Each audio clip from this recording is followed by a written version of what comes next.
nguhaye ikaze nanone mu munota w'amakuru. Umuvugabutumwa Apotre Yongwe yahamijwe icyaha cyo kwiha ikintu cy'undi, ahanishwa igifungo cy'umwaka usubitse. Ni kuri wa kabiri tariki 19 Werurwe umwaka wa 2024. Urukiko rw'Rwanda rwa Gasabo nirwo rwategetse ko Harerimana Joseph uzwi nka Apotre Yongwe ahamwe n'icyaha cyo kwiha ikintu cy'undi hakoreshejwe uburiganya. Rwanzuye ko ahanishwa igihano cy'igifungo gisubitse cy'umwaka umwe n'ihazabu y'amafaranga 750.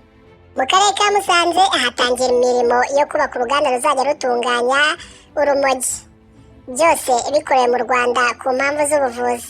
Muri Kamena 2021 nibwo hasohotse iteka rya Minisitiri ryerekeye ubuhinzi bw'urumogi n'ibikomoka ku rumogi mu Rwanda.